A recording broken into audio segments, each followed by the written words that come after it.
பெண்களின் பாதுகாப்புக்காக நடவடிக்கை எடுத்துள்ள தமிழக அரசுக்கு பாராட்டு. இது தொடர்பான விவரங்களுக்கு நமது செய்தியாளர் மதியழகன் இணைக்கிறார். வணக்கம் மதியழகன், மேலும் விவரம்.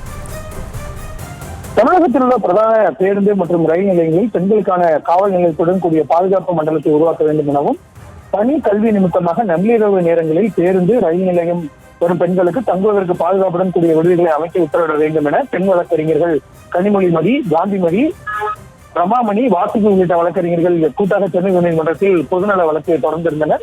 இந்த மனு பொறுப்பு தலைமை நீதிபதி ஆர் மகாதேவன், நீதிபதி முகமது ஷஃபீக் அமர்வில் இன்றைய தினம் விசாரணைக்கு வந்தது. அப்பொழுது அரசு பிளீடர் எர்வின் பிரபாகர் ஆஜராகி பெண்கள் பாதுகாப்புக்காக அரசு எடுத்துள்ள நடவடிக்கைகளை பட்டியலிட்டார். அப்பொழுது குறிப்பிட்ட நீதிபதிகள், பணம் செலவு செய்து பல திட்டங்களை செயல்படுத்தும் அரசை பாராட்டுகிறோம். ஆனால் அதே நேரத்தில் இது குறித்து பெண்கள் அறிந்து கொள்ளும் வகையில் அது விளம்பரப்படுத்தப்பட்டதா என கேள்வி எழுப்பினர். இதற்கு பதிலளித்த அரசு பிளீடர், உரிய வகையில் விளம்பரப்படுத்தப்படும் என தெரிவித்தார்.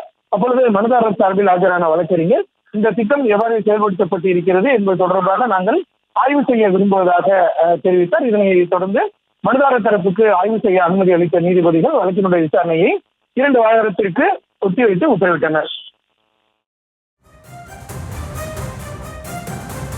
விவரங்களுக்கு நன்றி மதியழகன். செய்திகளை உடனுக்குடனும் துல்லியமாகவும் தெரிந்து கொள்ள சப்ஸ்கிரைப் பண்ணுங்க.